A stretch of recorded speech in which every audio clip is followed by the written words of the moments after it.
বিসমিল্লাহ মানে রাহিম। প্রিয় এলাকাবাসী ও প্রিয় দেশবাসী এবং বিদেশে অবস্থানরত প্রিয় ভাই বোনেরা, আসসালামু আলাইকুম। সম্মানিত সুধী ও প্রিয় দেশবাসী, আপনারা দেখতে পাচ্ছেন যে আমি এখন রয়েছি পাবনা জেলার ঐতিহ্যবাহী বেড়া করমজা ধান হাটে। আপনারা জানেন যে উত্তরবঙ্গের কয়েকটি প্রসিদ্ধ হাটের মধ্যে এই হাটটি একটি।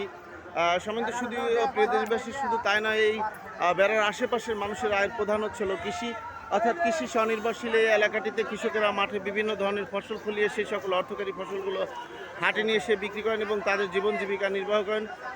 শুধু তাই নয়, এই হাট থেকে পরিবহন খাতে ধান বাংলাদেশের বিভিন্ন প্রান্তে গিয়ে ভোক্তাদের চাহিদা সম্পন্ন করছে। যা হোক, আজকে আমরা জানবো যে কাশিম এই বেড়া করমজা হাটে ধানের সর্বোচ্চ পাইকারি বাজার কত আছে। আসসালামু আলাইকুম ভাই, আজকে বেড়াহা এই করমজা হাটে ধানের সর্বোচ্চ পাইকারি বাজার কত আছে?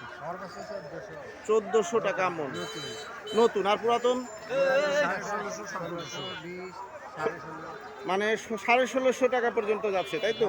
সম্মানিত শুধু দেশবাসী বুঝতে পারছেন যে বেড়া করমজা হাটে ধানের যে নতুন ধান যাচ্ছে 1400 টাকা মন এবং পুরাতন ধানের সর্বোচ্চ পাইকারি বাজার যাচ্ছে 1650 টাকা মন। আমি আপনাদের মাঝে আবারও আপডেট নিউজে ফিরে আসবো ইনশাল্লাহ। আসসালামু আলাইকুম রহমতুল্লাহ।